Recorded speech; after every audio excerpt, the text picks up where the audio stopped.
collab, bro. Let's work. You make music? Collab with me. If you're serious about collaborating with other producers, you need to stop saying phrases like this. My name is El Marquis, musician, rapper, record producer, unashamed craft follower, and today I'm going to teach you how to ask producers for collaborations. El Marquis Productions. Collaborating with producers, artists, and creatives in general is a really good way to grow your audience as well as expand your knowledge. And just like asking someone out on a date, there's a right and a wrong way to ask a producer to collaborate with you. There's no reason to overthink this process, so let's just go ahead and break down how to ask a producer to collaborate. First, I'd recommend focusing on collaborating with producers who have a similar sized audience as you. One of the benefits to collaborating with a producer is by sharing each other's audience with each other. Ideally, both parties should be benefiting from this collab. So let's say you're trying to reach out to an industry producer who either already has a really big sized audience on social media, or maybe they already have a decent network of artists that they work with, and let's say you don't, they may be less likely to work with you in comparison to someone who has around the same amount of experience as you do. Some people may think that's not fair and that industry producers should be more open to working with people who are newer to the game and still building their audience, but they already spent a lot of time, money, and sacrifices to get to where they're at in their career right now. And also, a lot of people who reach out to them for collaborations are really just asking them to collab so that they can get an easy placement. And I'm not saying to never reach out to someone who has a bigger sized audience or network than you, but if you're relatively new to producing, I would advise you for a little while at least to stick to working with producers who have around the same size audience as you or around the same amount of experience as you. Furthermore, if you do find a producer who you want to work with, check their website and their social media to see if they offer collabs as a service. Not every producer you come across will charge for collabs, but once you do already have an established audience, may offer collabs as a service, and depending on the quality of your work as well as their credentials, it actually may be a good investment for you. Like I said before, it does take a lot of time, money, effort, and sacrifices to build an audience. So if you're reaching out to collaborate with a producer, especially if you want to essentially borrow their audience, I personally don't see a problem with them wanting to be compensated. And with that being said, be aware that no one can guarantee you placement or that the beat is going to sell. And if they're telling you that it's guaranteed that your collaboration is going to get placed with an artist or that the beat is going to sell crazy well on BeatStars, that's a big red flag that you shouldn't really collaborate with them. So save your time and money and try working with someone else. So if they do offer collaborations as a service on their website, all you need to do is follow their instructions and then you'll be good to go. If they don't offer collabs as a service directly on their website, then I would recommend reaching out to them either through a direct message on their social media platforms or through email. From there, they'll let you know whether or not they're interested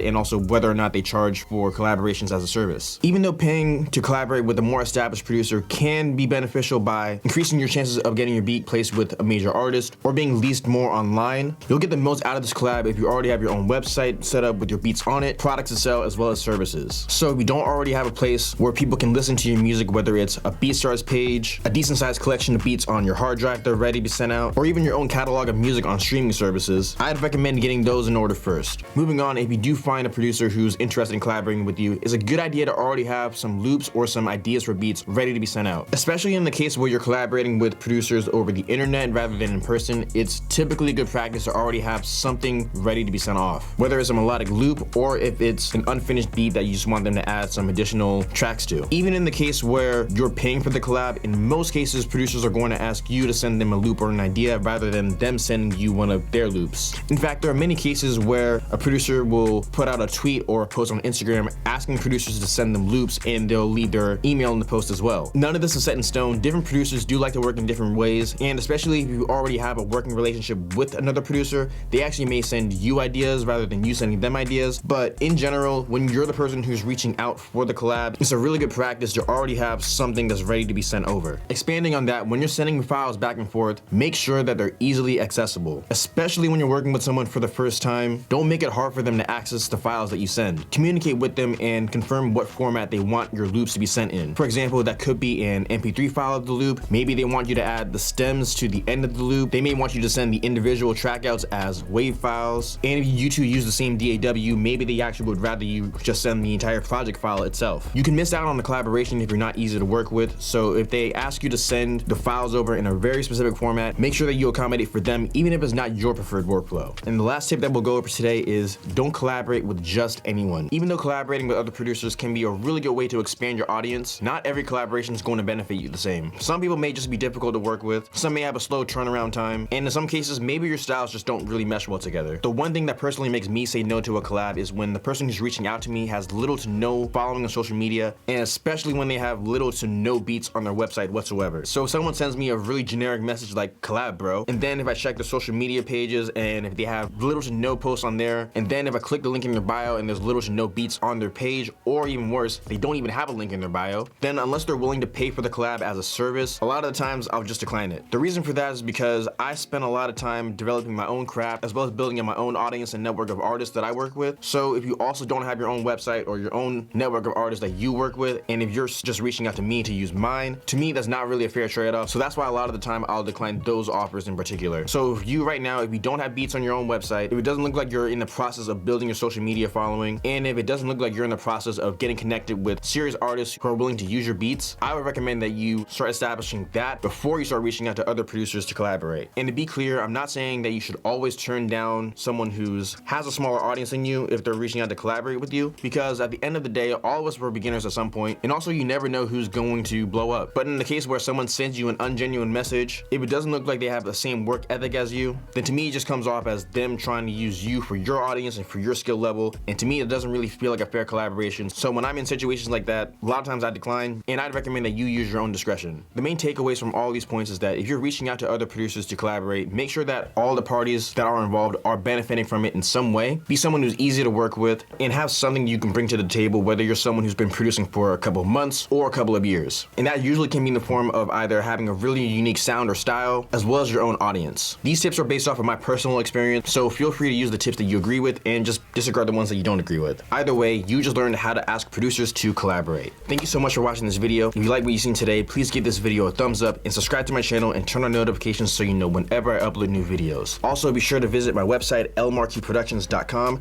That's where you'll be able to check out my music, my beats, my sample kits, my merchandise, as well as my mixing, mastering, and consultation services. And now go down in the comment section below and let me know who's a producer that you want to collaborate with this year. My name is L Marquis, L Marquis Productions. God bless.